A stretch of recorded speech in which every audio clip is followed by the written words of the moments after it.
Hey, what is up, everybody? This is Stephen Paige coming to you here today. Wanted to do a little chit chat about the Lana versus Paige war that took place on Twitter last night.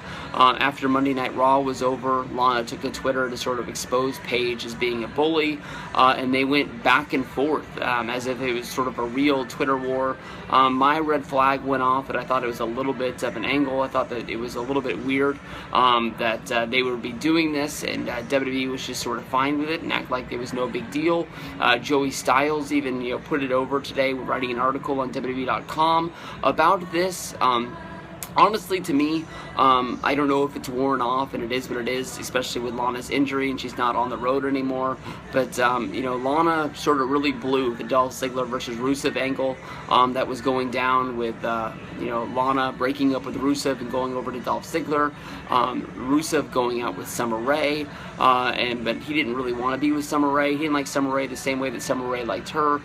It was almost like Rusev wanted the blonde girl, like King Kong wanted her, and that was his prize, that was his possession, and that's what he wanted back. And I think that's what the whole deal was going for. And I really liked the soap opera feel of that angle that was going down. I'm not 100% sure, but I just think it's funny that if you have two, girls off from the Divas roster and they're going back and having a real Twitter war, you would almost think that somebody from, public relations or somebody within WWE as an agent would step in, or maybe text these girls or pull them aside, however they can get to them, and ask them to take these tweets down and just say this is bad for business, that this whole thing is going on. And instead, they write an article on WWE.com trying to say how much of a bully that Paige is, even though they have the, Be a Star campaign. And, bully is really like a four-letter word in WWE, that they really try to stick away from that, even though they were doing the Ryback angle of him bullying the people in craft services and catering for the soup being cold and things like that a few years ago.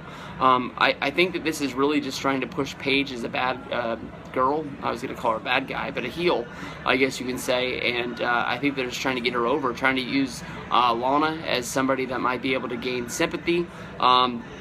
I don't know. Since Lana's been out of the limelight, she sort of wore off on me. She was never one of my favorite divas there, but I really liked the storyline she was involved in. I think this is just trying to get people to turn on Paige and really get behind Charlotte. They gave the main event spot to the contract signing for the girls. It would have made more sense to me, honestly, if they would have gave it to Roman Reigns versus Cesaro, sort of the one match that everybody was talking about, that they were wondering how it was going to go down.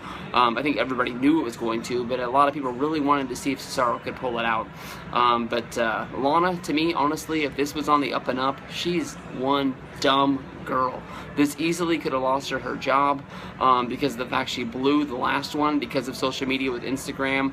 And I don't know. When Rusev comes back, is he really going to need Lana? Do they need Lana? I know that they thought that she was going to be able to turn babyface and be this mega superstar where they were going to be able to sell posters and magazines and things like that with how hot this girl is. She's got it. I mean, she's not for me, but there's a lot of people out there that like her. But honestly, when it comes down to it, she's somebody who obviously can't wrestle. So how are you really going to involve her in wrestling storylines from here on out? There's a lot of hot girls that you can pull in that, don't sort of go against storylines and things like that because of relationships inside of wrestling. There's been times when they basically just cut people because of the fact they took who they thought they could use more. If you think about, they cut Billy Kidman when they had Tori Wilson. They cut Charlie Haas's wife, who won Tough Enough. I can't remember her name. She was a blonde chick.